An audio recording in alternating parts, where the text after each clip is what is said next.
اعوذ باللہ من الشیطان الرجیم بسم اللہ الرحمن الرحیم وَإِذْ قَالَ إِبْرَاهِيمُ رَبِّ اجْعَلْ هَذَا الْبَلَدَ آمِنًا وَاجْنُبْنِي وَبَنِيَّ أَن نَّعْبُدَ الْأَصْنَامَ۔ وَإِذْ قَالَ إِبْرَاهِيمُ، اور وہ وقت یاد کرو جب ابراہیم نے کہا تھا رَبِّ اجْعَلْ هَذَا الْبَلَدَ آمِنًا، یا رب اس شہر کو پرامن بنا دیجئے، وَاجْنُبْنِي وَبَنِيَّ أَن نَّعْبُدَ الْأَصْنَامَ، اور مجھے اور میرے بیٹوں کو اس بات سے بچائیے کہ ہم بتوں کی عبادت کریں۔ گزشتہ آیات میں اللہ تبارک و تعالی نے اسی صورت میں مختلف عقائد کا بیان فرمایا۔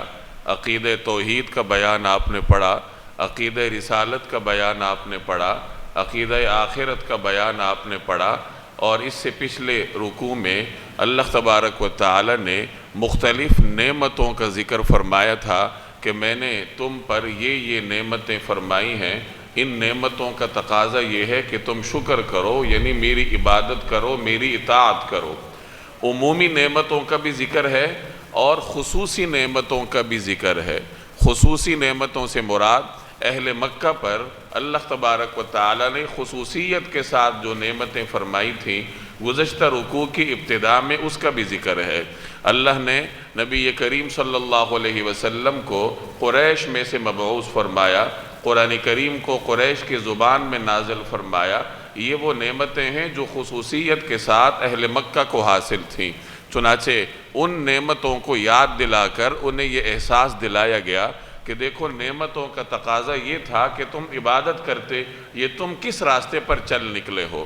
اب آج کی ان آیات میں بھی اللہ نے اہل مکہ پر جن نعمتوں کا نزول فرمایا، اہل مکہ کو جو نعمتیں اللہ نے عطا فرمائی ہیں، انہی نعمتوں کے بیان کا تسلسل ہے، اور ضمنی طور پر انہیں یہ بھی احساس دلایا جا رہا ہے کہ دیکھو تم اپنے آپ کو حضرت ابراہیم علیہ السلام کی اولاد کہتے ہو، اپنے آپ کو دین ابراہیمی کا پیروکار گردانتے ہو، تو کم از کم کام بھی وہ کرو جو حضرت ابراہیم علیہ السلام کو پسند تھے۔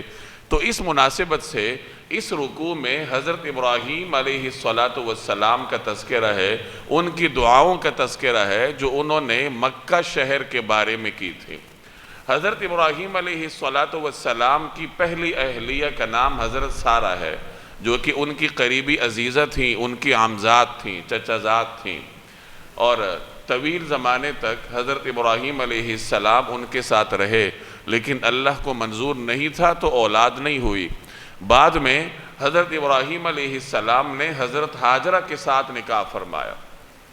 جب حضرت ہاجرہ کے ساتھ نکاح فرمایا تو اللہ نے انہیں ایک بیٹا عطا فرمایا جس کا نام اسماعیل رکھا گیا، اور یہ اولاد اللہ نے حضرت ابراہیم علیہ السلام کو بڑھاپے میں عطا فرمائی تھی۔ ایک روایت میں آتا ہے کہ جب حضرت اسماعیل کی ولادت ہوئی تو حضرت ابراہیم علیہ السلام کی عمر 99 برس تھی، اور ایک روایت میں ہے کہ 84 یا 83 برس تھی۔ تو بڑھاپے میں اللہ تبارک و تعالی نے انہیں حضرت اسماعیل کی شکل میں اولاد نصیب فرمائی۔ اس کے بعد اللہ کے حکم سے حضرت ابراہیم علیہ السلام اپنے اس بیٹے حضرت اسماعیل اور ان کی والدہ حضرت ہاجرہ کو لے کر ہجرت کے ارادے سے نکل کھڑے ہوئے، اور چلتے چلتے مکہ مکرمہ میں آ کر ان کو قیام کا حکم ہوا۔ مکہ مکرمہ اس زمانے میں ایک بے آب و گیا چٹیل پہاڑی علاقہ تھا۔ یہ بحر احمر سے کوئی 48 میل کے فاصلے پر واقع ہے، اور اس زمانے میں تو یہاں نہ کوئی انسان آباد تھا، نہ نباتات کا وجود تھا، نہ یہاں پر درخت تھے، نہ یہاں پر باغات تھے، نہ یہاں کھیت اور کھلیان تھے۔ گویا زندگی گزارنے کا کوئی سبب، کوئی نشان یہاں نہیں تھا۔ جب حضرت ابراہیم علیہ السلام اپنی اہلیہ اور اپنے صاحبزادے کے ساتھ یہاں پہنچے تو اللہ تبارک و تعالی کی جانب سے انہیں قیام کا حکم ہوا۔ اہلیہ اور صاحبزادے کو چھوڑا تو اللہ کی جانب سے ان کو واپسی کا حکم ہوا۔ حضرت ابراہیم علیہ السلام بغیر قیام کے اپنی اہلیہ اور صاحبزادے کو وہاں چھوڑ کے، جہاں آج بیت اللہ واقع ہے، تو یہاں چھوڑ کے فوراً واپس ہوئے۔ اما ہاجرہ پیچھے اٹھیں اور پوچھنے لگیں کہ آپ کہاں جا رہے ہیں؟ حضرت ابراہیم علیہ السلام نے کوئی جواب نہیں دیا۔ انہوں نے ایک آدھ دفعہ سوال کیا، دہرایا کہ آپ کہاں جا رہے ہیں؟ حضرت ابراہیم علیہ السلام نے جواب نہیں دیا، اللہ کا حکم تھا تو پورا کرنا تھا۔ بالآخر حضرت حاجرہ سمجھ گئیں اور انہوں نے آواز دے کر پوچھا کہ کیا اللہ کا حکم ہے؟ آپ ہمیں یہاں پر اللہ کے حکم سے چھوڑ کر جا رہے ہیں؟ تو حضرت ابراہیم علیہ السلام نے فرمایا کہ ہاں اللہ کا حکم ہے۔ تو حضرت حاجرہ نے یہ جواب سن کر کہا اذن لا یضیعنا، کہ پھر اللہ ہمیں ضائع نہیں کرے گا۔ آپ اس عظیم خاتون کے ایمان کی مضبوطی کا اندازہ لگائیں کہ اکلوتا بیٹا ساتھ ہے، دودھ پیتا چھوٹا بچہ ہے، بے آب و گیاہ میدان میں ہے، جہاں دور دور تک نہ کوئی انسان ہے، نہ کوئی باغ ہے، نہ کوئی درخت ہے، نہ زندگی گزارنے کا کوئی سبب وہاں موجود ہے، نہ کوئی کھانے پینے کے ذرائع ہیں، بس زندگی گزارنے کے اسباب کے نام پر ان کے پاس توشے میں تھوڑا بہت کچھ ہوگا، کچھ پانی تھا، کچھ اور خوراک ہوگی، تو وہ کتنی دیر تک ساتھ چلے گی؟ ظاہری اسباب کے درجے میں زندگی گزارنے کا تصور بھی نہیں تھا، اور خاوند بھی چھوڑ کر جا رہے ہیں۔ لیکن جب اس خاتون نے یہ سنا کہ یہ اللہ کا حکم ہے تو ان کا یقین اس قدر تھا کہ جس اللہ کے حکم پر ہمیں یہاں ٹھہرایا جا رہا ہے تو وہ اللہ تعالی ہمیں ضائع نہیں کرے گا، اللہ ہمارے لیے انتظام کرے گا۔ چنانچہ حضرت ابراہیم علیہ السلام تشریف لے گئے، پیچھے انہوں نے نہیں دیکھا۔ جب ایک ایسی جگہ پر گئے جہاں کوئی آڑ تھی تو وہاں پھر حضرت ابراہیم علیہ السلام رکے، انہوں نے بیت اللہ کی طرف یعنی پیچھے کی طرف رخ کیا اور ہاتھ اٹھا کر پھر کچھ دعائیں کی۔ ان دعاؤں کا ذکر یہاں ان آیات میں ہے۔ یہ پس منظر میں نے اس لیے عرض کیا تاکہ یہ جو آگے حضرت ابراہیم علیہ السلام کی دعائیں آئیں گی تو آپ کے سامنے اس کا پس منظر ہو۔ تو فرمایا وَإِذْ قَالَ إِبْرَاهِيمُ، کہ جب ابراہیم علیہ السلام نے کہا، یعنی اللہ تبارک و تعالی سے دعا کی، رَبِّ اجْعَلْ هَٰذَا الْبَلَدَ آمِنًا، کہ اے پروردگار اس شہر کو پرامن بنا دیجئے، وَجْنُبْنِي وَبَنِيَّ، اور مجھے بھی بچائیے اور میرے اولاد کو بھی بچائیے، ان نعبد الاصنام، کہ ہم بتوں کی پرستش کریں، بتوں کی عبادت کریں۔ پہلے حضرت ابراہیم علیہ السلام نے امن کی دعا مانگی کہ یا اللہ اس شہر کو پرامن بنا، چونکہ وہی کے ذریعے انہیں معلوم ہوگا کہ یہاں ایک عظیم شہر کی تعمیر ہوگی، اللہ تبارک و تعالیٰ کے بندے یہاں آئیں گے، چونکہ یہاں اللہ کا گھر ہے، اللہ تبارک و تعالیٰ کا محترم گھر ہے، یہاں حرمت والا گھر ہے جس کی طرف لوگ کھنچے ہوئے چلے آئیں گے۔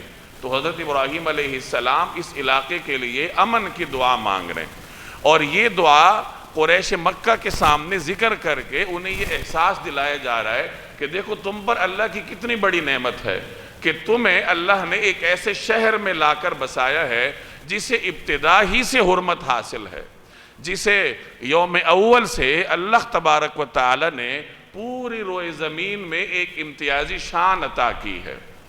جس وقت اللہ نے اس زمین کو بنایا تھا تو اسی وقت سے بیت اللہ کی سرزمین کو اللہ نے ایک انفرادی شان عطا کی تھی، اور حضرت ابراہیم علیہ السلام نے بیت اللہ کی تعمیر کے بعد حضرت جبریل کی رہنمائی میں بیت اللہ کے ارد گرد حرم کی سرزمین کے جو باؤنڈریز تھیں، حرم کی سرزمین کے حدود پر انہوں نے نشانات متعین کیے کہ ان نشانات کے اندر کی جو سرزمین ہے وہ حرم کہلائے گی، اس کے احکامات الگ ہوں گے۔ یہاں نہ تو شکار کیا جائے گا، یہاں نہ کسی پودے کو کاٹا جائے گا، نہ کسی درخت کو کاٹا جائے گا، نہ کسی جانور کو مارا جائے گا۔ گویا دیگر سرزمین سے ہٹ کر اس خطہ زمین کے احکامات ہی الگ تھے۔ اس کو حرم کہا گیا تھا کہ یہ حرمت والی سرزمین ہے اور یہ اس کے انفرادی احکامات ہے۔ تو اس وقت سے اس سرزمین کو حرم کہا جاتا تھا۔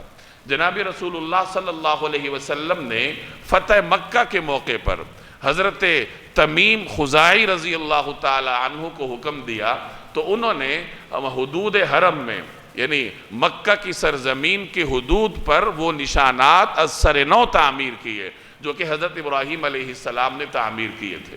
اس کے بعد حضرت عمر رضی اللہ تعالی عنہ کے زمانے میں ان نشانات کی تجدید کی گئی۔ پھر حضرت عثمان کے زمانے میں ان کی تجدید کی گئی، پھر حضرت معاویہ کے زمانے میں ان کی تجدید کی گئی، اور بعد میں مسلمان خلافتوں میں، بنو امیہ میں، بنو عباس میں وقتاً فوقتاً ان نشانات کی تجدید کی جاتی رہی۔ آج بھی سعودی حکومت ان نشانات کی تجدید کرتی رہتی ہے۔ چنانچہ حدود حرم میں بیت اللہ کے ارد گرد جو حرم کی سرزمین ہے، اس کی حدود پر کوئی 1104 کے قریب علامات ہیں جو ارد گرد کے پہاڑوں پر اور سرزمین پر نصب ہے، جس کا مطلب یہ ہے کہ اس نشان سے آگے کی سرزمین حرم کی سرزمین ہے۔ بیت اللہ سے سب سے قریب جو حد بندی ہے وہ تنعیم کی ہے، مسجد عائشہ کی، جو 3 یا ایک اندازے کے مطابق 5 میل کے فاصلے پر ہے، اور جیرانہ 9 میل کے فاصلے پر ہے۔ تو یہ ارد گرد کچھ نشانات ایسے ہیں کہ جن نشانات سے آگے حرم کی سرزمین ہے، اس میں داخلے کے احکامات الگ ہیں، وہاں رہنے کے احکامات الگ ہیں۔ تو قریش مکہ کو یاد دلایا جا رہا ہے کہ تمہیں اللہ نے ایسی سرزمین میں لا کر بسایا ہے جسے روز اول سے حرمت حاصل ہے۔ تمہارے ارد گرد لوگ اچک لیے جاتے ہیں۔ اس زمانے میں بدامنی کا دورہ تھا، کوئی آدمی سفر پر نکلتا تھا تو اس کی واپسی کی کوئی ضمانت نہیں تھی کہ واپس زندہ آئے گا بھی یا نہیں۔ سال کے 12 مہینوں میں سے 4 مہینے ایسے تھے اشہر حرم کے، حرمت والے مہینوں کے، جن میں عرب آزادانہ سفر کرتے تھے۔ باقی 8 مہینوں میں سفر کرنا ان کے لیے مشکل ہوتا تھا، قافلوں کی شکل میں سفر کرتے تھے اور اپنے ساتھ مسلح سپاہی لے کر چلتے تھے۔ جس قبیلے کے قریب راستے سے گزرنا ہوتا تھا اس قبیلے کو ٹیکس دینا پڑتا تھا۔ صرف قریش وہ واحد قبیلہ تھا جو کہ سال کے 12 مہینوں میں سفر کرتا تھا، اسے کوئی روکتا نہیں تھا، اس سے کوئی ٹیکس نہیں لیتا تھا کہ یہ تو بیت اللہ کے متولی ہیں، بیت اللہ کے نگران ہیں، بیت اللہ کے اور حاجیوں کے خدمتگار ہیں۔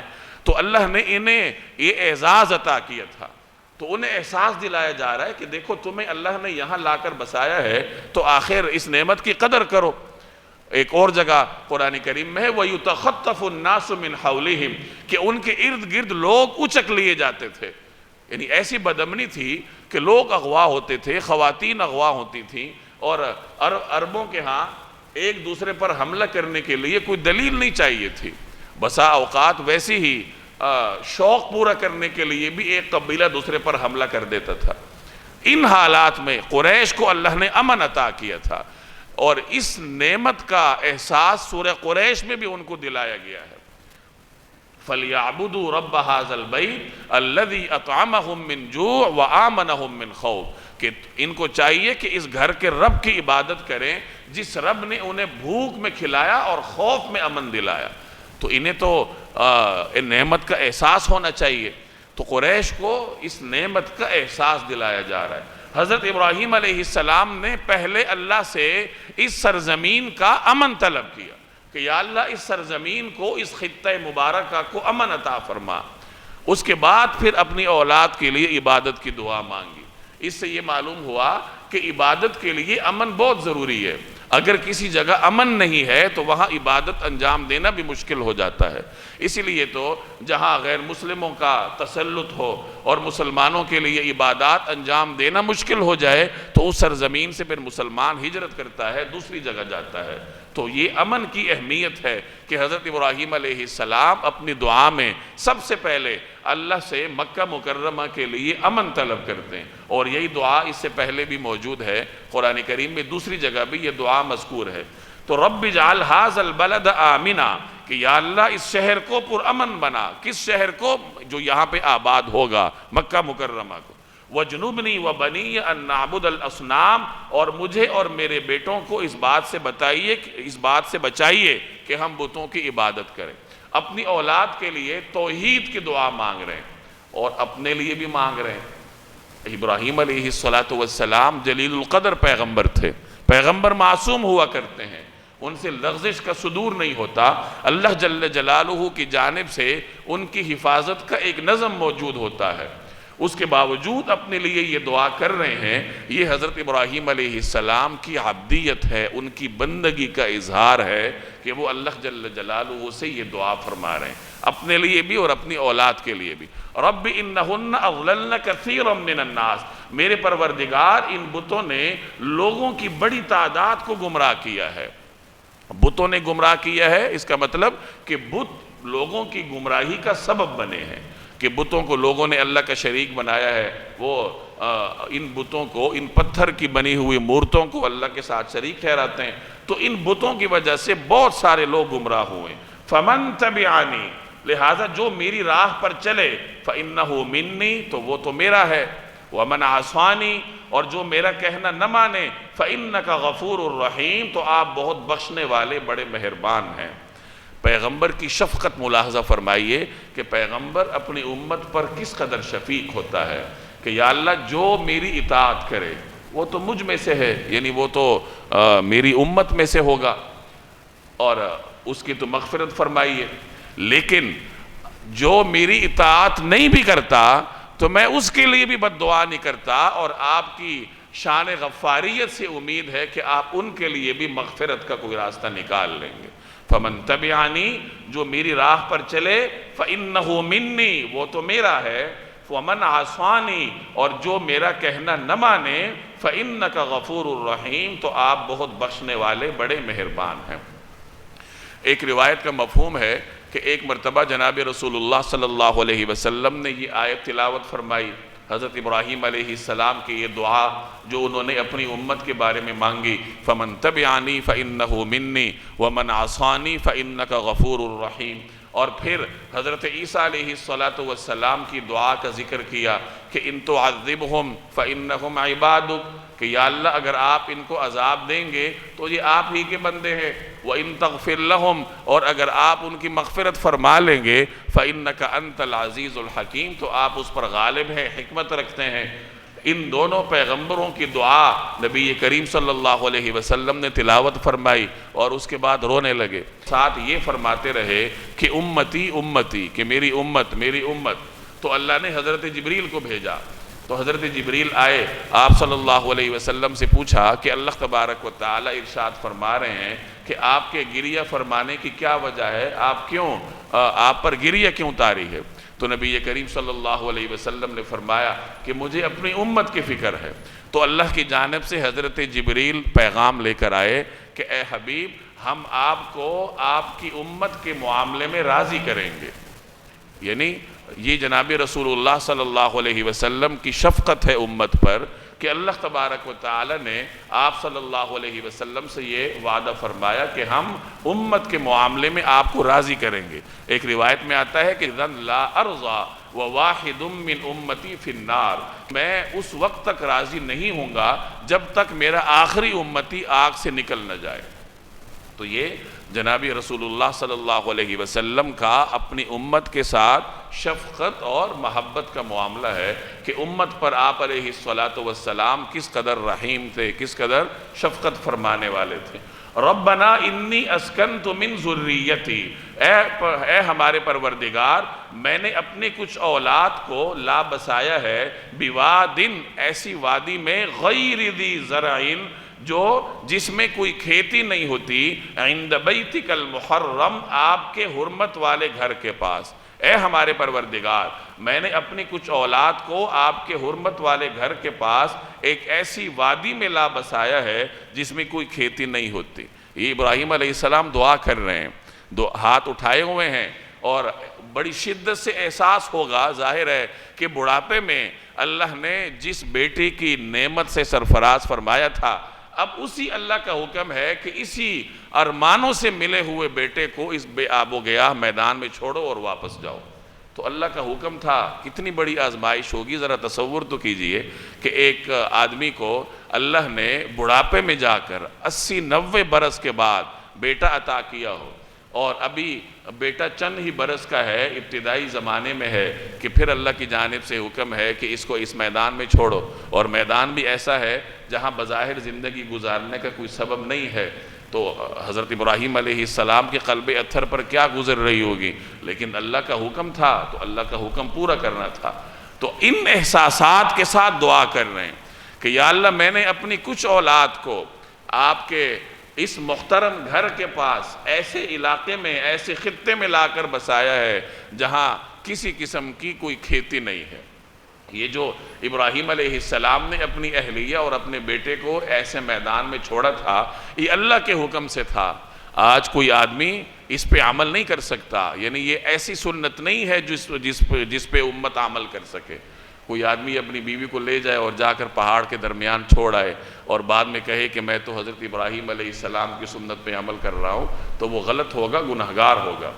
تو فرمایا کہ یا اللہ میں نے اپنی اولاد کو یہاں لا کر بسایا ہے، کیوں؟ ربنا لیقیموا الصلاۃ، ہمارے پروردگار تاکہ یہ نماز قائم کریں، فاجعل افئدۃ من الناس تہوی الیہم، لہٰذا لوگوں کے دلوں میں ان کے لیے کشش پیدا کر دیجئے، وارزقہم من الثمرات، اور ان کو پھلوں کا رزق عطا فرمائیے، لعلہم یشکرون، تاکہ وہ شکر گزار بنے۔ اب میں نے یہاں لا کر کیوں بسایا اے میرے پروردگار؟ اس لیے تاکہ نماز قائم کریں۔ یہ نماز کی اہمیت ہے۔ ایک روایت کا مفہوم ہے کہ جب آدمی نماز پڑھتا ہے تو اس کا 10واں حصہ عموماً اللہ تعالیٰ کے ہاں قبول ہوتا ہے، اس کے 9 حصے ضائع ہو جاتے ہیں، اور کسی آدمی کا 9واں حصہ قبول ہوتا ہے، کسی کا 8واں حصہ قبول ہوتا ہے، اور اگر کسی کا نصف حصہ قبول ہو جائے تو وہ بہت سعادت والا ہے، اور اگر کسی کی پوری نماز قبول ہو جائے تو وہ اللہ کے ہاں مقربین میں سے شمار ہوتا ہے۔ بسا اوقات انسان ایسی نماز پڑھتا ہے کہ وہ نماز بجائے اوپر جانے کے اس کے منہ پر دے ماری جاتی ہے۔ تو نماز پڑھنی چاہیے اور اس طریقے سے پڑھنی چاہیے جیسے نبی کریم صلی اللہ علیہ وسلم نے امت کو سکھائی۔ حدیث میں آتا ہے صلو کما رأیتمونی اصلی، کہ تم نماز پڑھو اس طرح پڑھو جس طرح تم مجھے نماز پڑھتا ہوا دیکھتے ہو۔ تو اسی طریقے سے نماز اللہ کے ہاں مقبول ہے جس طریقے سے جناب رسول اللہ صلی اللہ علیہ وسلم نے امت کو سکھائی ہے۔ تو اقامت صلاح کے لیے حضرت ابراہیم علیہ السلام نے حضرت اسماعیل اور اپنی اہلیہ حضرت حاجرہ کو یہاں لا کر بسایا تھا، چونکہ ان کے یہاں بسنے کے بعد ادھر بستی قائم ہونی تھی، بیت اللہ کی تعمیر ہونی تھی، اور اس بیت اللہ نے قبلہ بننا تھا، اس کی طرف لوگوں نے رخ کر کے نمازیں پڑھنی تھیں۔ تو یہ تمام کام اس وقت ہونے تھے جب یہ علاقہ آباد ہوتا اور بیت اللہ تعمیر ہوتا اور پھر قبلہ بنتا۔ تو اس کی آبادی کا نقطہ آغاز یہ حضرت حاجرہ اور حضرت اسماعیل کا وہاں قیام بن رہا ہے۔ تو اس لیے فرمایا کہ میں یہاں ان کو اس لیے چھوڑ کر جا رہا ہوں تاکہ یہ نماز قائم کرے۔ پس آپ لوگوں کے دل ان کی طرف پھیر دیجئے، فجعل، آپ بنا دیجئے، افئدۃ من الناس، لوگوں کے دلوں میں تہوی الیہم، کہ ان کی طرف مائل ہوں۔ تہوی، ہوا یہوی کا مطلب ہوتا ہے اوپر سے نیچے کی طرف آنا، جیسے نازل ہونا، نزول، جیسے اوپر سے نیچے کی طرف انسان تیزی کے ساتھ آتا ہے، تو اسی طریقے سے پوری دنیا سے بیت اللہ کی طرف لوگ تیزی کے ساتھ کھنچے ہوئے چلے آتے ہیں۔ یہاں فرمایا افئدۃ من الناس، من الناس کا مطلب کچھ لوگوں کے دلوں کو یہاں مائل کر دیجئے۔ چنانچہ پوری دنیا میں سے مسلمان ہیں، اور مسلمانوں میں سے بھی کچھ ایسے لوگ ہیں جن کے دلوں میں بیت اللہ کی تڑپ ہوتی ہے۔ بہت سارے مسلمان ایسے بھی آپ نے دیکھے ہوں گے کہ جن کے دلوں میں کوئی خاص تڑپ نہیں ہوتی، موقع مل گیا تو چلے گئے، نہ ملا تو ان کے دل میں کوئی خاص طلب اور تڑپ نہیں ہوتی۔ اور ایسے بھی لوگ آپ نے دیکھے ہوں گے جن کے دلوں میں ایک الاؤ روشن ہوتا ہے، ایک تڑپ ہوتی ہے، ایک شمع روشن ہوتی ہے کہ کب انہیں موقع ملے اور وہ حرمین جا کر حاضری دیں۔ کتنے ایسے لوگ ہیں جو قرض لے کر حرمین کی حاضری کا اہتمام کرتے ہیں، اور ایسے بھی کتنے لوگ ہیں جو صاحب استطاعت ہوتے ہیں لیکن ان کو وہاں جانے کی توفیق نہیں ہوتی۔ تو کچھ لوگوں کے دلوں میں حضرت ابراہیم علیہ السلام کی دعا کے مطابق اللہ تبارک و تعالی نے یہ تڑپ پیدا کی ہے۔ حضرت عبداللہ ابن عباس رضی اللہ تعالی عنہ سے ایک روایت میں مروی ہے کہ اگر حضرت ابراہیم علیہ السلام یوں دعا کرتے کہ افئدۃ الناس، فجعل افئدۃ الناس، کہ یا اللہ لوگوں کے دلوں کو مائل کر دیجئے، سب لوگ دعا میں آتے تو چاروں طرف سے بیت اللہ کی طرف ہر قسم کی مخلوق لپک پڑتی، اور اللہ تبارک و تعالی تمام دنیا کے انسانوں میں بیت اللہ جانے کا شوق پیدا فرما دیتے۔ لیکن یہ اللہ کی مشیت ہے، تو اللہ تبارک و تعالی نے اپنے خلیل کی زبان پر یہ دعا جاری کروائی، وَارْزُقْهُمْ مِنَ الثَّمَرَاتِ، اور ان کو پھلوں کا رزق عطا فرمائیے۔ پھل رزق کا اعلیٰ درجہ شمار ہوتا ہے، بالخصوص اس زمانے میں جب کھانے پینے کی اشیاء محدود مقدار میں ہوتی تھیں تو پھل تو اس زمانے میں کھانے پینے کا اور رزق کا اعلیٰ درجہ شمار ہوتا تھا۔ تو ابراہیم علیہ السلام اپنی اولاد کے لیے اور یہاں مکہ مکرمہ میں آباد ہونے والوں کے لیے رزق کے اعلیٰ درجے کی دعا فرما رہے ہیں۔ اس کا مطلب یہ ہے کہ انسان اپنے لیے اگر رزق کماتا ہے اور اچھی غذا مہیا کرنے کی کوشش کرتا ہے تو یہ اس کی دینداری کے خلاف نہیں ہے، بلکہ یہ عین دینداری ہے اگر وہ حدود میں رہ کر دنیا کمانے کا اہتمام کرے۔ ابراہیم علیہ السلام یہ دعا کر رہے ہیں کہ یا اللہ ان کو پھلوں کا رزق عطا فرما، اور اس وقت کی صورتحال یہ ہے کہ مکہ مکرمہ کی سرزمین پہاڑی ہے، وہاں زمین کے اندر کوئی پانی نہیں ہے، کوئی کسی قسم کا کوئی درخت نہیں ہے، باغات نہیں ہے، کھیتی نہیں ہے۔ ان حالات میں وہ یہ دعا کر رہے ہیں کہ یا اللہ ان کو پھل عطا فرما۔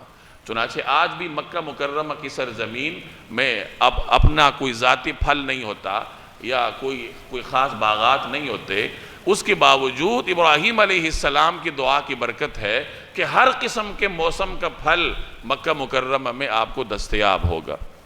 مکہ مکرمہ میں جو بھی موسم ہو، لیکن دنیا میں کہیں پر کسی بھی موسم میں اگر کوئی پھل پایا جا رہا ہے تو مکہ مکرمہ کی سرزمین پر وہ پھل دستیاب ہوتا ہے۔ دنیا کے ہر خطے کے پھل آپ کو وہاں ملیں گے۔ یہ ابراہیم علیہ السلام کی دعا کی برکت ہے۔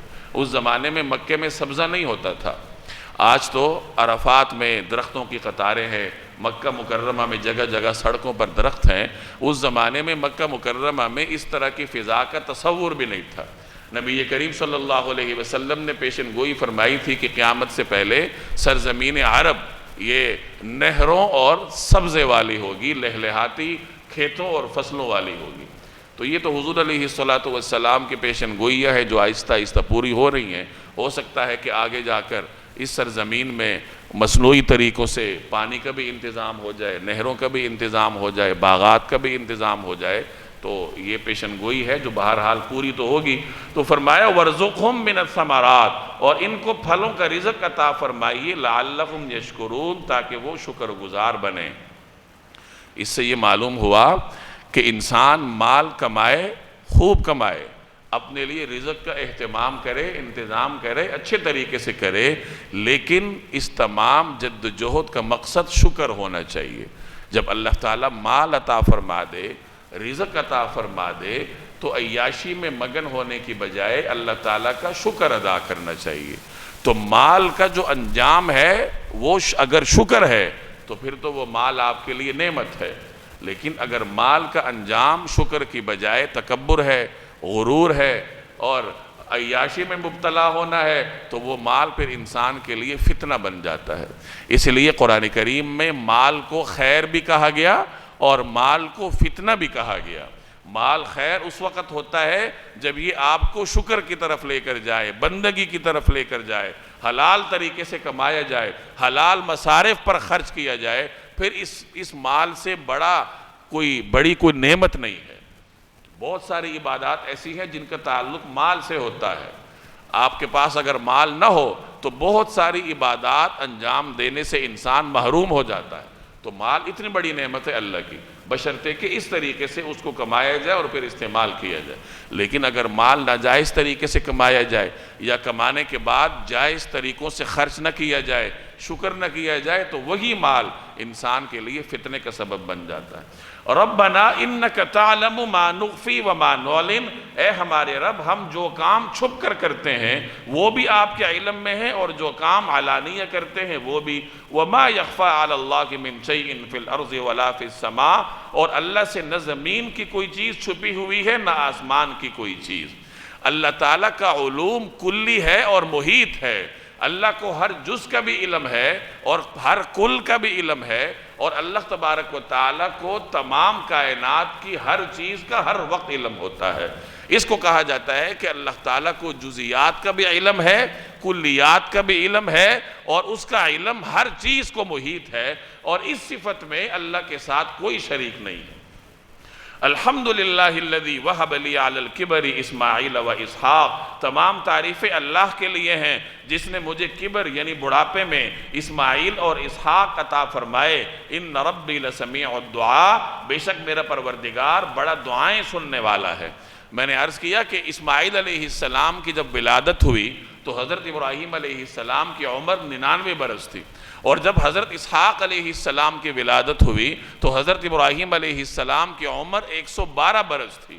بڑھاپے میں اللہ نے دونوں بیٹے عطا فرمائے، اور بڑھاپے میں بیٹوں کی نعمت ملنے کے بعد ابراہیم علیہ السلام شکر فرما رہے ہیں۔ اس کا یہ مطلب ہوا کہ بڑھاپے میں اولاد کا ملنا یہ ویسی ہی نعمت ہے جیسے جوانی میں اولاد کا ملنا نعمت ہوتا ہے۔ ہمارے ہاں ایک عمومی تصور ہے کہ اگر کسی کی بڑھاپے میں اولاد ہو جائے تو وہ غریب منہ چھپاتا پھرتا ہے، شرمندہ ہوتا ہے، اور لوگ بھی اس کو تانے دیتے ہیں۔ تو یہ بہت غلط طریقہ کار ہے۔ اولاد تو اللہ کی نعمت ہے، چاہے جوانی میں ملے چاہے بڑھاپے میں ملے، جب بھی اللہ تبارک و تعالی انسان کو اولاد عطا فرمائے وہ اللہ کی جانب سے ایک نعمت ہوتی ہے۔ رب اجعلنی مقیم الصلاۃ، یا رب مجھے نماز قائم کرنے والا بنا دیجئے، ومن ذریتی، اور میری اولاد سے بھی، ربنا، اے ہمارے پروردگار، وتقبل دعا، اور میری دعا قبول فرما لیجئے۔ یہاں ابراہیم علیہ السلام اپنی اولاد کے لیے نماز پر قائم رہنے کی دعا مانگ رہے ہیں۔ اس سے آپ اندازہ لگائیں کہ نماز کتنی اہم عبادت ہے کہ ابراہیم علیہ السلام نے پہلے اپنی اولاد کے لیے توحید کی دعا کی کہ یا اللہ ان کو شرک سے بچائے رکھیے، اور اس کے بعد اپنی اولاد کے لیے نماز پر قائم رہنے کی دعا فرما رہے ہیں۔ اپنی اولاد کے لیے دعا بھی کرنی چاہیے نماز کی، اور نماز کی طرف ان کو متوجہ کرنے کی کوشش بھی کرنی چاہیے، اور کوشش سنجیدہ نوعیت کی ہونی چاہیے۔ صرف یہ کہہ دینا کہ بیٹے نماز کے لیے چلے جاؤ یہ کافی نہیں ہے۔ جس طریقے سے انسان اپنی اولاد کو دنیا کے نقصان سے بچاتا ہے اور پوری قوت استعمال کر کے بچاتا ہے، اسی طریقے سے انسان اپنی اولاد کو آخرت کی آگ سے بھی بچنے کی تلقین کرے۔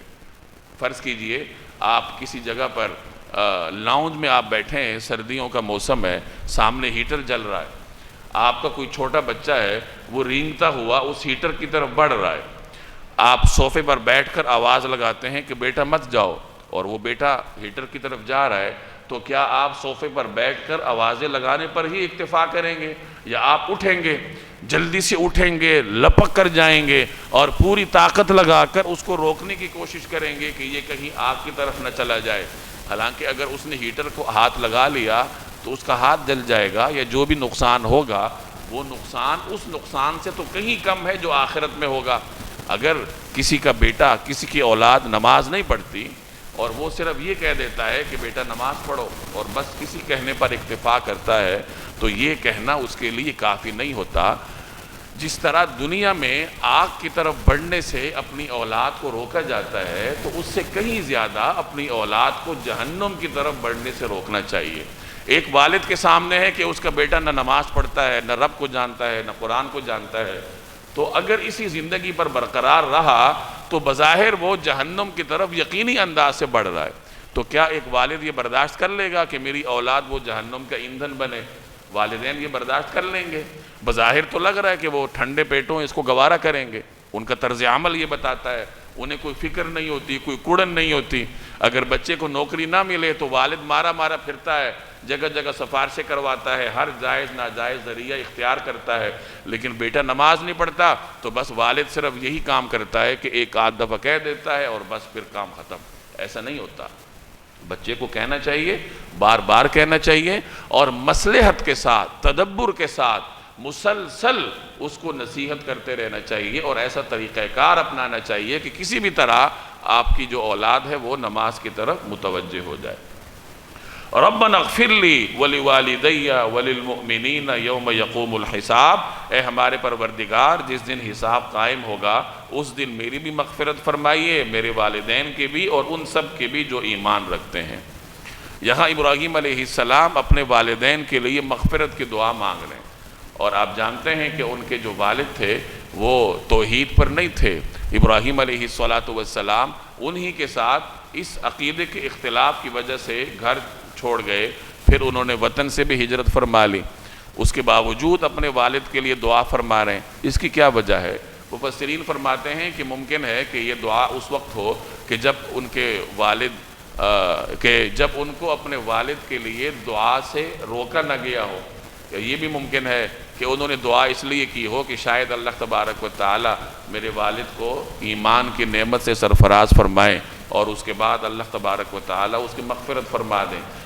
بہرحال جب انہیں اپنے والد کے لیے دعا سے روکا گیا تو اس کے بعد تو انہوں نے برات کا اعلان کیا کہ میں شرک کرنے والے ہر بندے بشر سے بری ہوں۔ وَلَا تَحْسَبَنَّ اللَّهَ غَافِلًا عَمَّا يَعْمَلُ الظَّالِمُونَ، اور یہ ہرگز نہ سمجھنا کہ جو کچھ یہ ظالم کر رہے ہیں اللہ اس سے غافل ہے۔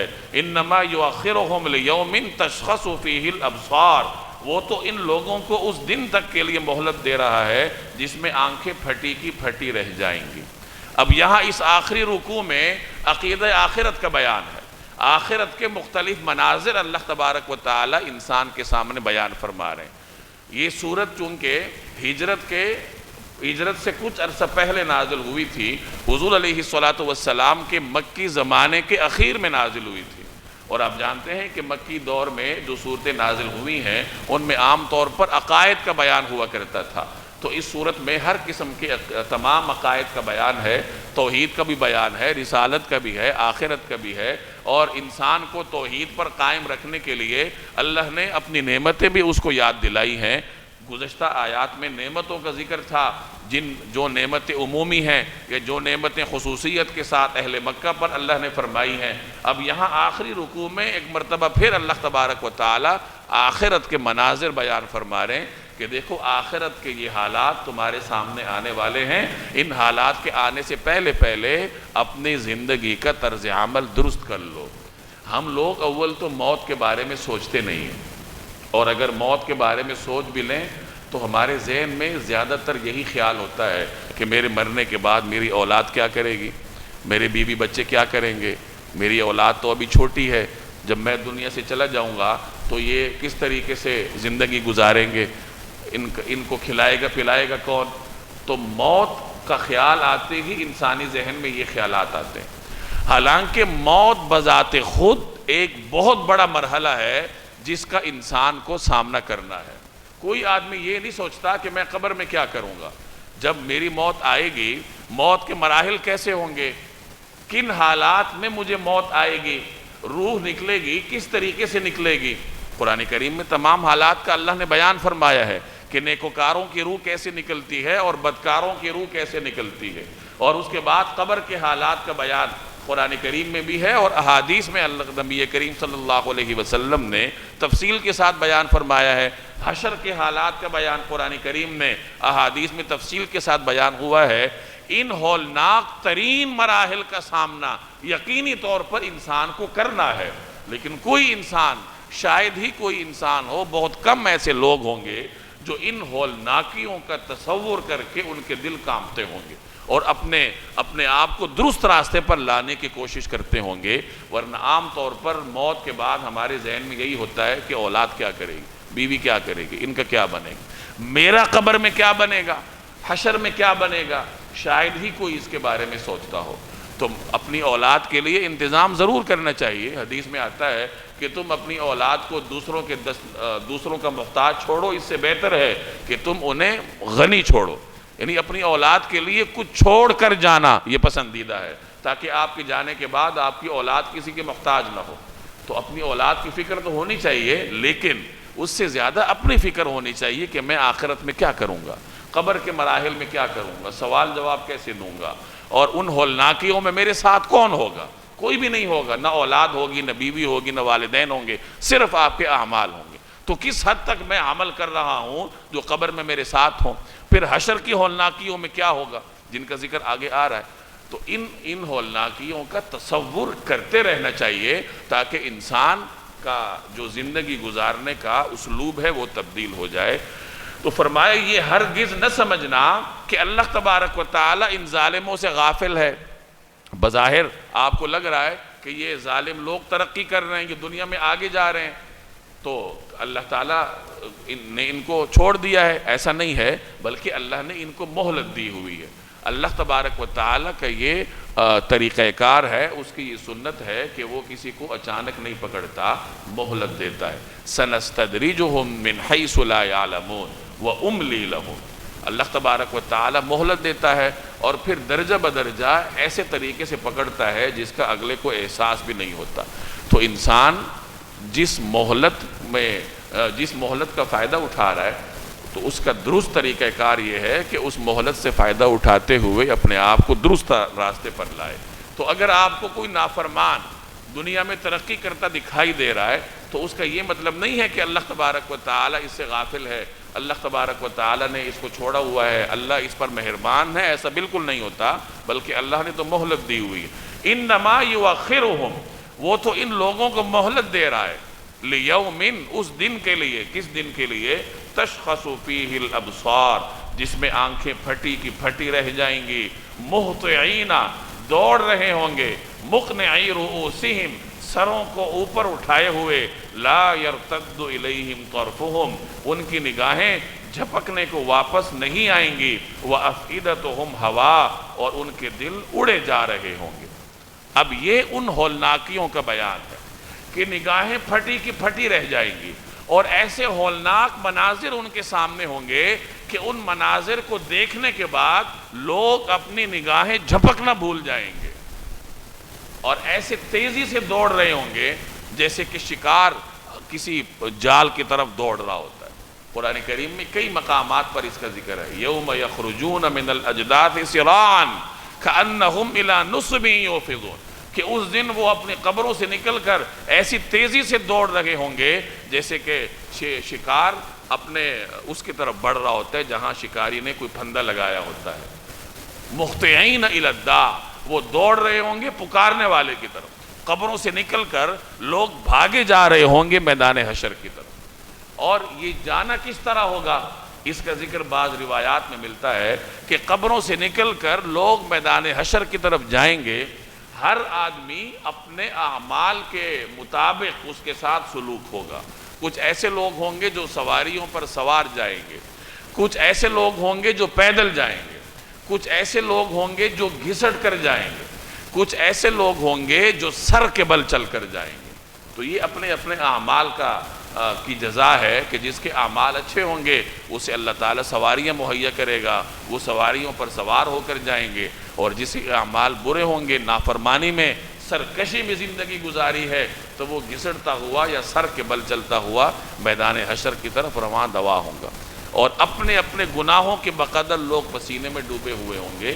تو یہ وہ ہولناک حالات ہیں کہ جو جب جناب رسول اللہ صلی اللہ علیہ وسلم نے تفصیل کے ساتھ بیان فرمائے، تو ان ہولناکیوں کو انسان کے دماغ میں ہر وقت ہونا چاہیے، ان کا تصور کرنا چاہیے۔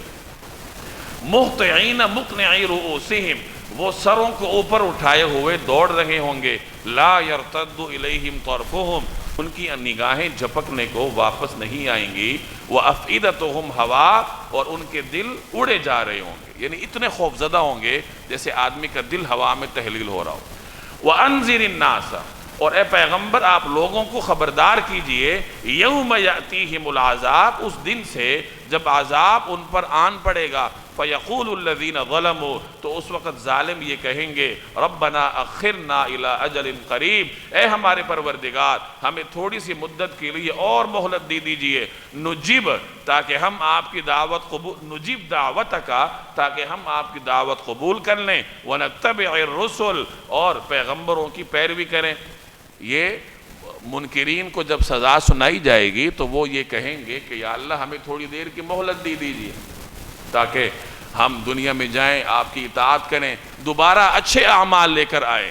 تو ان سے کہا جائے گا اولم تکونوا اقسمتم من قبل، ارے کیا تم لوگوں نے قسمیں کھا کھا کر پہلے یہ نہیں کہا تھا ما لکم من زوال، کہ تم پر کوئی زوال نہیں آ سکتا، وسکنتم فی مساکن الذین ظلموا انفسہم، اور تم ان لوگوں کی بستیوں میں رہ چکے تھے جنہوں نے اپنی جانوں پر ظلم کیا تھا، وتبین لکم، اور یہ بات کھل کر تمہارے سامنے آ چکی تھی، کیف فعلنا بہم، کہ ہم نے ان کے ساتھ کیسا سلوک کیا، وضربنا لکم الامثال، اور ہم نے تمہیں مثالیں بھی دی تھیں۔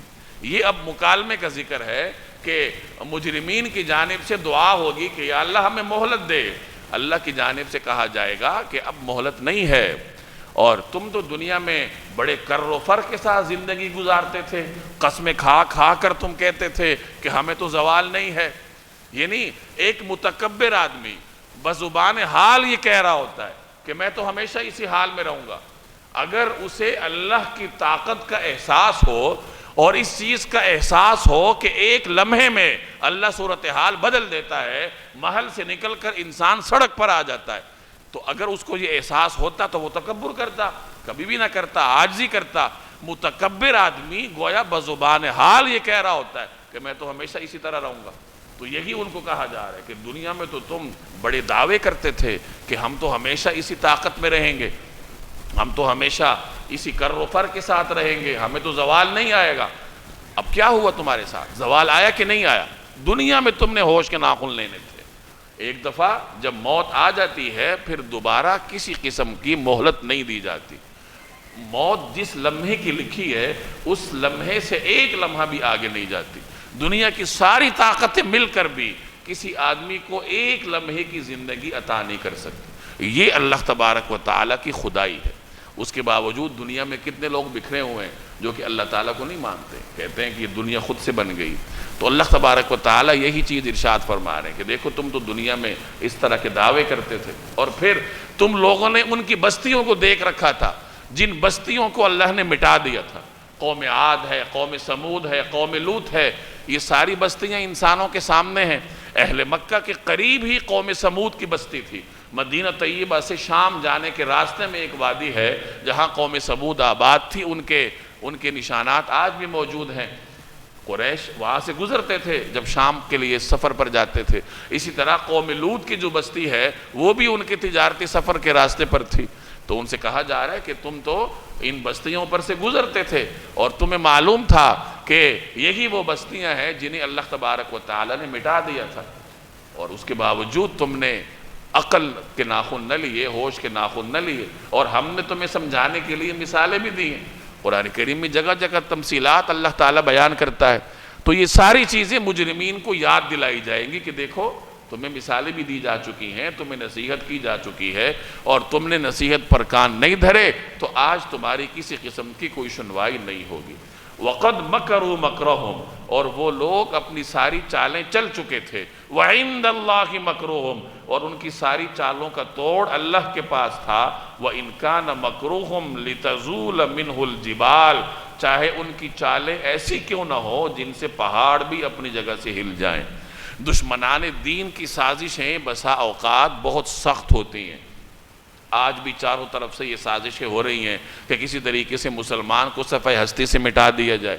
اگر مسلمان کو نہ مٹایا جا سکے تو کم از کم ایک مسلمان کو اس کے دین سے دور کر دیا جائے، اور دین سے دور کرنے کا یہی طریقہ کار ہے کہ دینی تعلیم کو مسلمانوں کی نگاہوں میں ہلکا کر کے پیش کیا جائے۔ یہی کام انگریز نے کیا تھا۔ انگریز نے بر صغیر پر قابض ہونے کے بعد جو ابتدائی کام ترجیحی بنیادوں پر کیا تھا وہ یہی تھا کہ اس نے مسلمانوں کے اوقاف کے نظام کو ختم کیا تھا۔ مغلیہ سلطنت میں اوقاف کا نظام تھا، اور اس نظام کے تحت یہ مدارس چلتے تھے، مساجد چلتی تھیں، تعلیمی درسگاہیں تھیں۔ ان درسگاہوں سے ہی طبیب بھی نکلتا تھا، انجینئر بھی نکلتا تھا، عالم دین بھی نکلتا تھا۔ کوئی طبیب ہے جو بھی ہے لیکن عربی اور فارسی کی ابتدائی تعلیم سے لیس ہوتا تھا، قرآن کریم کا ترجمہ جانتا تھا، احادیث سے واقفیت رکھتا تھا، سنت سے واقفیت رکھتا تھا۔ یہی مسلمانوں کی تعلیم کا طریقہ کار تھا۔ انگریز نے سب سے پہلے اس طریقہ کار کو ختم کیا، اوقاف کا نظام ختم کیا، مسلمانوں کی درسگاہوں کو ختم کیا، مسلمانوں کی مذہبی تعلیم کو مسلمانوں کی نگاہوں میں ہی لا کر گرا دیا۔ چنانچہ اس نے مسلمانوں کی تعلیم پر ملازمتوں کے دروازے بند کر دیے، عربی تعلیم والوں کے لیے سرکاری دروازے بند کر دیے گئے، عدالتوں کی زبان انگریزی ہو گئی، سرکاری دفاتر کی زبان انگریزی ہو گئی۔ اب جو آدمی انگریزی نہیں جانتا تو وہ سرکاری ملازمت نہیں کر سکتا تھا۔ اسی لیے پھر علی گڑھ یونیورسٹی مسلمانوں نے قائم کی تاکہ مسلمان انگریزی سیکھیں اور کم از کم سرکاری دفاتر کی ملازمتیں تو کر سکیں۔ تو بہرحال انگریزوں نے اس طریقے سے مسلمانوں کی دینی تعلیم کو ختم کرنے کا بیڑا اٹھایا۔ یہ تو اللہ تعالیٰ بر صغیر کے مسلمانوں کو جزائے خیر دے کہ انہوں نے اس زمانے میں انگریز کی اس سازش کو جانتے ہوئے دینی مدارس کا قیام عمل میں لایا، تاکہ مسلمانوں کی جو بنیادی علوم ہیں وہ تو کم از کم محفوظ رہیں، ورنہ آج بر صغیر کا بھی وہی حال ہوتا جو اندلس کا ہے، جہاں آپ کو مسلمانوں کی شاعر تلاش کرنے سے بھی نہیں ملیں گے۔ یہ یہاں علماء کرام کی بے مثال قربانیاں ہیں کہ آج آپ مساجد میں، مدارس میں قرآن کریم کے دروس سنتے ہیں، آپ کو کسی بھی آپ دیہات میں چلے جائیں، آپ کو جیسا تیسا بھی ہو لیکن نماز پڑھانے کے لیے آدمی میسر ہوتا ہے، اور ہر امام جیسا بھی وہ عمل رکھتا ہو لیکن بظاہر وہ سنت کے مطابق حلیے میں بھی ہوتا ہے۔ دیگر ممالک میں، اندلس میں جہاں جہاں نو آبادیاتی نظام قائم ہوا تھا وہاں یہ صورتحال بھی نہیں ہے۔ یہاں کے علماء کی یہ لازوال قربانیاں ہیں جس کی بدولت ہمارے دینی علوم ہمارے پاس محفوظ ہیں۔ انگریز نے ایک اور کام یہ کیا کہ مسلمانوں کی ہر علامت کو اس نے مسلمانوں کی نگاہوں میں ہی ذلیل کرنا شروع کی۔ تو فرمایا وَإِن كَانَ مَكْرُوهُمْ لِتَزُولَ مِنْهُ الْجِبَالِ، چاہے ان کی چالیں ایسی کیوں نہ ہو جن سے پہاڑ بھی اپنی جگہ سے ہل جائیں، یعنی باطل کی چال چاہے اتنی طاقتور کیوں نہ ہو کہ پہاڑ ہل جائیں، اللہ تبارک و تعالی ان کی چال کو بالآخر توڑ کر رکھتا ہے۔ دنیا جتنی بھی کوشش کر لے کہ مسلمان مٹ جائیں، دینی تشخص مٹ جائے، دینی تعلیم دنیا سے مٹ جائے، جتنی بھی کوشش کر لے، اس کے لیے جتنی بھی سرمایہ کاری کر لے، لیکن اللہ تبارک و تعالی بالآخر ان کی ساری چالوں کو انہی کے اوپر موڑ کر مار دیتا ہے، اور وہ ساری چالیں انہی کے منہ پہ آتی ہیں۔ یہ چیزیں ختم ہونے والی نہیں ہیں۔ فَلَا تَحْسَبَنَّ اللَّهَ مُخْلِفَ وَعْدِهِ رُسُلًا، لہٰذا اللہ کے بارے میں ہرگز یہ خیال بھی دل میں نہ لانا کہ اس نے اپنے پیغمبروں سے جو وعدہ کر رکھا ہے اس کے خلاف ورزی کرے گا۔ ان اللہ عزیز ذو انتقام، یقین رکھو اللہ اپنے اقتدار میں سب پر غالب ہے، انتقام لینے والا ہے۔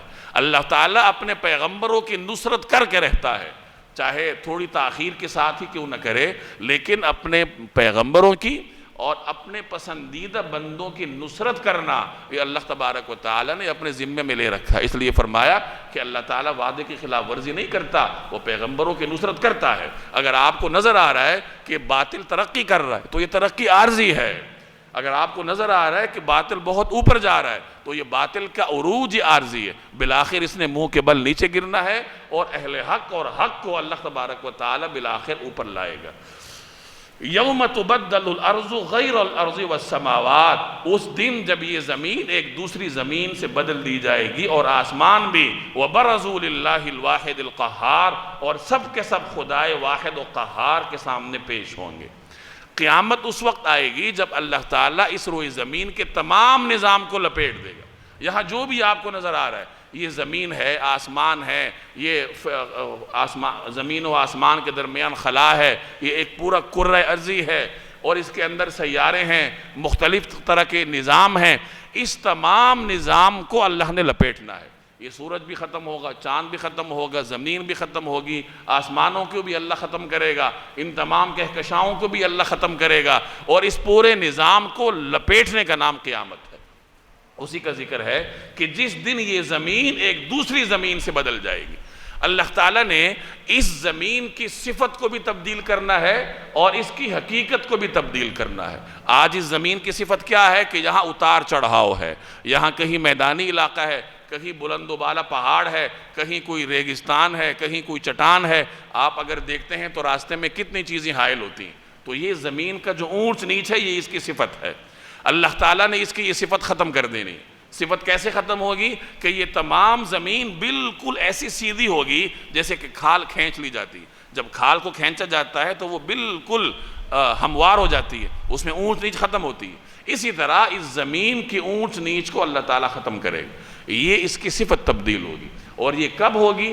جب پہلا سور پھونکا جائے گا۔ جب پہلا سور پھونکا جائے گا تو اس زمین کی صفت کو اللہ تبدیل کر دے گا کہ زمین تو یہی ہوگی لیکن اس کی صفت تبدیل ہو جائے گی کہ یہ بالکل ہموار ہو جائے گی، پہاڑ ختم ہو جائیں گے، اونچ نیچ ختم ہو جائے گی، اور درمیان میں ہر قسم کی رکاوٹیں ختم ہو جائیں گی۔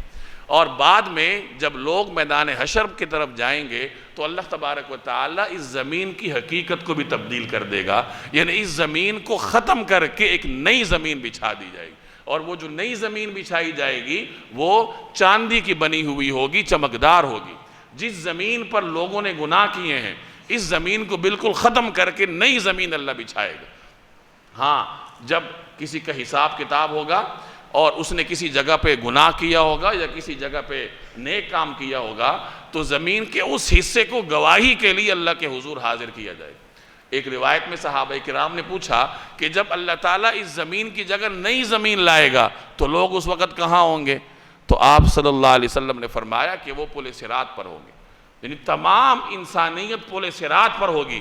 تو اس وقت اللہ تبارک و تعالیٰ اس زمین کی حقیقت کو تبدیل کر دے گا، اس کو ختم کر کے نئی زمین بچھا دی جائے۔ یہ مطلب ہے یوم تبدل الارض غیر الارض، اس دن جب یہ زمین ایک دوسری زمین سے بدل دی جائے گی، اور والسماوات اور آسمان بھی، یعنی یہ تمام نظام ایک مرتبہ ختم ہو جائے گا اور نیا نظام آئے گا۔ وَبَرَزُوا لِلَّهِ الْوَاحِدِ الْقَهَّارِ، اور سب کے سب خدائے واحد و قہار کے سامنے پیش ہوں گے۔ وَتَرَى الْمُجْرِمِينَ يَوْمَئِذٍ، اور تم مجرموں کو اس دن اس حالت میں دیکھو گے، مُقَرَّنِينَ فِي الْأَصْفَادِ، کہ وہ زنجیروں میں جکڑے ہوئے ہوں گے، سَرَابِيلُهُم مِّن قَطِرَانٍ، ان کے قمیص تارکول کے ہوں گے، وَتَغْشَى وُجُوهَهُمُ النَّارُ، اور آگ ان کے چہروں پر چھائی ہوئی ہوگی۔ اب یہ اس دن کے مناظر کا بیان ہے کہ اس دن کیا ہوگا۔ مجرمین زنجیروں سے جکڑ کر اللہ کے دربار میں پیش ہوں گے۔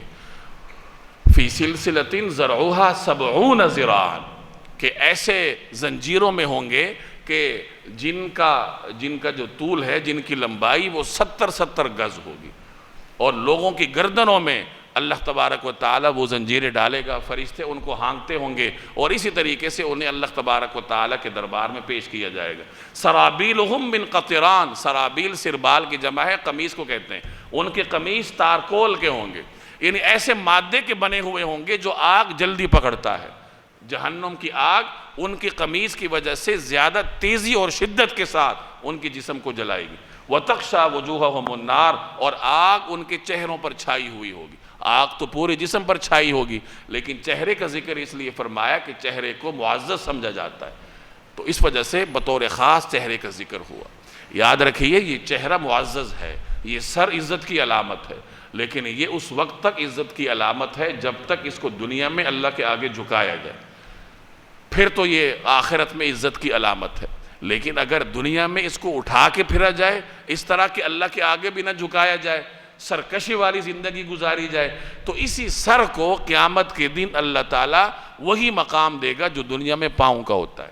جیسے وہ ایک حدیث میں آتا ہے، ابھی میں نے آپ کو سنائی، کہ لوگ میدان حشر کی طرف جا رہے ہوں گے، کچھ ایسے ہوں گے جو سر کے بل چلتے ہوں گے، اور راستے میں آنے والی رکاوٹوں کو بھی سر کے ذریعے دور کریں گے، یعنی جو سر دنیا میں اللہ کے آگے نہیں جھکتا اس سر کو اللہ قیامت کے دن پاؤں کا جگہ عطا فرمائیں گے۔ تو اگر آخرت میں عزت چاہیے تو اس کا یہی طریقہ ہے کہ دنیا میں اپنا سر اللہ کے آگے جھکاؤ۔ لِيَجْزِيَ اللَّهُ كُلَّ نَفْسٍ مَا كَسَبَتْ، تاکہ اللہ ہر شخص کو اس کے کیے کا بدلہ دے۔ إِنَّ اللَّهَ سَرِيعُ الْحِسَابِ، یقیناً اللہ جلد حساب چکانے والا ہے۔ یعنی یہ تمام جو منظر ہے، یہ منظر اس لیے قائم کیا جائے گا تاکہ ہر آدمی کو اس کے کیے کا بدلہ ملے، نیکوکار کو اچھا بدلہ ملے اور بدکار کو برا بدلہ ملے۔ ھذا بلاغ للناس، یہ تمام لوگوں کے لیے ایک پیغام ہے۔ وَلِيُنذَرُوا، اور اس لیے دیا جا رہا ہے تاکہ انہیں اس کے ذریعے خبردار کیا جائے۔ وَلِيُنذَرُوا بِهِ، اور اس لیے دیا جا رہا ہے تاکہ انہیں اس کے ذریعے خبردار کیا جائے۔ وَلِيَعْلَمُوا، اور تاکہ وہ جان لیں، أَنَّمَا هُوَ إِلَٰهٌ وَاحِدٌ، کہ معبود برحق بس ایک ہی ہے۔ وَلِيَذَّكَّرَ أُولُو الْأَلْبَابِ، اور تاکہ سمجھ رکھنے والے نصیحت حاصل کر لیں۔ اب یہ پوری صورت کا لب لباب ہے کہ یہ جو تمہیں پیغام دیا جا رہا ہے یہ اس لیے دیا جا رہا ہے تاکہ تم جان لو کہ اللہ تبارک و تعالی ایک ہے۔ ھذا بلاغ للناس، بلاغ کا معنی پیغام بھی ہوتا ہے اور کافی ہونا بھی ہوتا ہے، یعنی اس کا ایک معنی یہ ہے کہ یہ لوگوں کے لیے کافی ہے، یعنی اللہ تبارک و تعالی نے اس میں نصیحتیں اس قدر فرمائی ہیں، ایسے اسالیب کے ساتھ کی ہیں کہ اس کو پڑھ لینا ہی نصیحت حاصل کرنے کے لیے کافی۔ اور اس کا ایک معنی پیغام ہے، اس کا معنی واضح ہے کہ یہ تم لوگوں کے لیے پیغام ہے۔ وَلِيُنذَرُوا بِهِ، تاکہ انہیں اس کے ذریعے خبردار کیا جائے۔ یہ تمام مناظر اللہ تعالیٰ یہاں بیان فرما رہا ہے کہ حشر کے یہ حالات ہوں گے اور جہنم کے یہ حالات ہوں گے، جنت کے یہ حالات ہوں گے۔ تو انسان کے سامنے جب یہ حالات آتے ہیں تو وہ سوچتا تو ہے کہ آخر مجھے کون سے کام کرنے چاہیے تاکہ آخرت میں مجھے اچھا بدلہ ملے۔ وَلِيَعْلَمُوا أَنَّمَا هُوَ إِلَٰهٌ وَاحِدٌ، یعنی اس پیغام کے ذریعے لوگ اللہ کو ایک جانتے ہیں۔ وَلِيَذَّكَّرَ أُولُو الْأَلْبَابِ، اور تاکہ سمجھ رکھنے والے نصیحت حاصل کر لیں۔ معلوم ہوا کہ نصیحت وہی حاصل کرتا ہے جس کے اندر سمجھ ہوتی ہے۔